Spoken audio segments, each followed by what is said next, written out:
vamos comentar alguns aspectos da maneira como Newton concebia o cálculo diferencial. Primeiramente, ele pensava em uma curva, como essa que aqui representamos, de um modo cinemático, ou seja, ele pensava que esse ponto P, que aqui está representado particularmente, ele seria, na verdade, seria pensado como um ponto em movimento, que no seu movimento gerava a curva que nós estamos enxergando aqui. Tá? Então ele pensava cinematicamente essa curva, produzida por um movimento contínuo do ponto P. Ao gerar essa curva, com esse movimento contínuo, essa grandeza P produzia grandezas geométricas. Né? No caso aqui, a gente pode fazer a projeção, né, da posição dele no eixo X e no eixo Y. Então ele enxergava o X como sendo uma grandeza geométrica gerada pelo movimento contínuo de P, o Y igualmente, e essas grandezas geométricas geradas, né, dessa forma eram chamadas de fluentes. Essa é a nomenclatura que o Newton adotou a partir de 1690, mais ou menos, tá? Porque antes ele já tinha essas ideias, mas os nomes eram outros. Então nós estamos usando a nomenclatura que ficou definitiva na obra dele. E outros nomes que eram concebidos também, é que, já que estamos falando em geração, né, de grandezas geométricas e movimento contínuo, nós vamos ter também um termo para designar essa velocidade instantânea de crescimento, tá? Que seriam os fluxões, x ponto, y ponto, z ponto. O z aqui foi colocado porque em outro momento vai surgir nessa descrição aqui uma grandeza z, que vai ser a área sob essa curva. Mas no presente momento não será tratado, apenas ilustrado aqui. E ele designava ainda, como ele enxergava em termos de movimento, ele tratava do crescimento dessas grandezas utilizando um intervalo de tempo infinitamente pequeno, que ele designava pela letra O. Então, se ele queria se referir ao crescimento infinitesimal que um fluente X sofre num intervalo de tempo infinitesimal O, ele vai utilizar essa grandeza, tá? X ponto vezes O. Aqui é produto mesmo, não é X ponto índice zero, né? É um produto. X ponto vezes O, onde X ponto é o fluxão, né? Ou seja, a taxa de crescimento temporal da grandeza, x no caso, e O é o intervalo de tempo infinitamente pequeno. Quando você multiplica uma coisa pela outra, você tem a variação da grandeza em um intervalo de tempo infinitesimal O. Né? A nomenclatura com a qual estamos acostumados é a de Leibniz. Então a gente poderia fazer uma comparação, né? Esse x ponto equivaleria ao nosso dx dt de Leibniz, e o O seria o dt. Tá? Então esse produto aqui seria a variação infinitesimal da grandeza x. E é isso que aparece aqui nesta figura. Né? Se nós considerarmos um intervalo de tempo infinitesimal Ozinho, né? Após esse intervalo, a grandeza x terá sofrido uma variação x ponto O, a grandeza y similarmente terá sofrido uma variação de infinitesimal y ponto vezes O, né?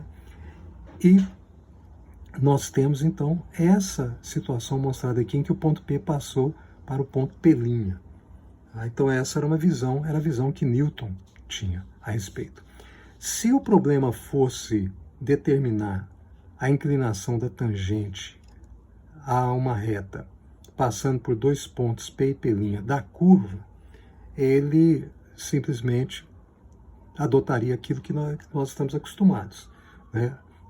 P e P' são dois pontos da curva, você fez então aqui o traçado das variações infinitesimais, e a inclinação dessa tangente seria a razão y ponto vezes O por x ponto vezes O. Né? Seria o lado vertical sobre o lado horizontal, uma definição que ele já adotava. E aí você vai simplificar os termos infinitesimais, os tempos infinitesimais, O, não é isso? Então você pode simplificar, isso vai dar y ponto sobre x ponto. Então a inclinação de uma reta secante a uma curva seria dada por essa expressão. Se no momento em que você considerasse que os Os são infinitesimalmente pequenos, então esse intervalo seria muito pequeno, x ponto O tenderia a zero, né? E a mesma coisa com y ponto O, e aí a secante tenderia a ser tangente, e por isso ele afirmava que a inclinação da tangente seria y ponto sobre x ponto. Muito bem. Como que ele calcularia essa inclinação? Então, a sugestão que Newton dá é a seguinte, por exemplo, pegando o exemplo real dele, tá? Essa equação, que naturalmente é uma curva complexa, ele nem descreve qual é a curva, ele simplesmente pega o acaso, uma equação. Você vê que aqui ele usa termos genéricos, né? A letra A, nós já temos aí já mais de quase um século desde que Vieta propôs a sua nomenclatura algébrica nova, né, com coeficientes literais, então isso já é de pleno domínio. Newton diz o seguinte, eu vou substituir x por x mais x ponto O. Né? Então vou pegar, vou aplicar nessa equação as coordenadas de um ponto próximo do ponto P. Tá? Então ele vai fazer essa substituição. Aí, depois que ele faz essa substituição nessa equação, ele vai usar a própria condição da equação, com a qual ele permite que ele iguale a zero alguns termos, e vai desprezar os termos com o fator O, e vai resultar nessa expressão. Nós vamos mostrar isso funcionando, porque é a maneira mais interessante de ver. É isso. Então vamos ver isso aqui. Aqui eu já tenho até o resultado, mas o que interessa aqui para nós é a efetivação desse processo. Então, a equação, né, está colocada anteriormente, ela tinha lá x ao cubo, então eu vou substituir x ao cubo por x mais x ponto O. Ela tinha depois menos ax ao quadrado, então eu vou substituir por x mais x ponto O ao quadrado. Ela tinha depois mais AXY, então eu vou substituir x por x mais x ponto O e y por y mais y ponto O. E ela tinha depois, no final, menos y ao cubo, então eu vou substituir por menos y mais y ponto O ao cubo igual a zero. Né? Então, onde era x, foi substituído por x mais x ponto O, onde era y, foi substituído por y mais y ponto O. E aí você efetua as operações, né? Aqui vamos efetuá-las. Então, cubo da soma de dois termos. Tá? 3 vezes o quadrado do primeiro pelo segundo, mais 3 vezes o primeiro pelo quadrado do segundo, né? Mais o cubo do segundo. Daqui nós vamos ter, bom, aqui vai ficar x ao quadrado mais 2x, x ponto O, mais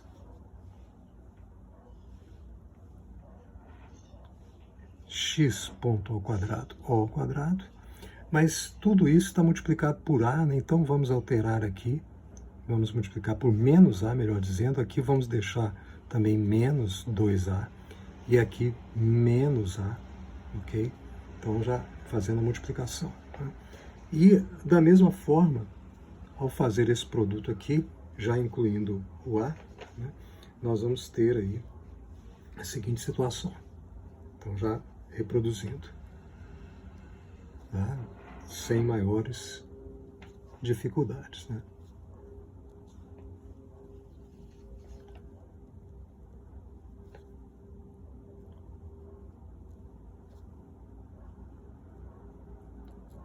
Lembrando que esse O está multiplicado, né? Bom, aqui ainda cabe na tela, vamos deixar.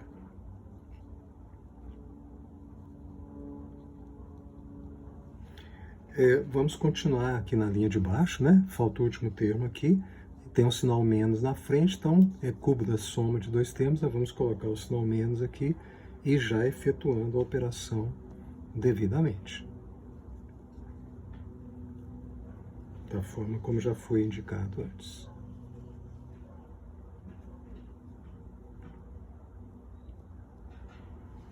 Espero que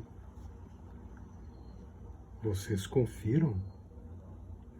É uma operação com vários detalhes. Em seguida, o que vai acontecer?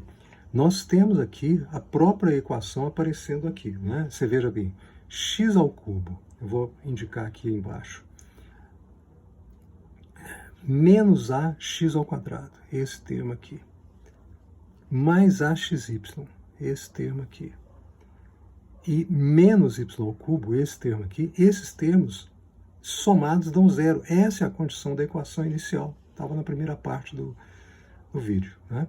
Então esses termos já vão ser cancelados, porque a soma deles todos dá zero, é a própria condição da equação. Por outro lado, você vai ver que todos os termos sobreviventes têm o fator O. Tá? Os que não têm a nossa marquinha têm o fator O. Então nós podemos dividir por O. Tá? Então, dividindo por O, nós vamos obter a seguinte situação. Tá? Então já vou colocando aqui para vocês. É apenas fazendo a divisão por O naqueles termos, sem maiores dificuldades, tá? Só simplificar, já que todos eles têm o fator O. Aqui ficou trocado, então vamos... Estou só mudando a ordem aqui, tá? Em relação... Mas está certo.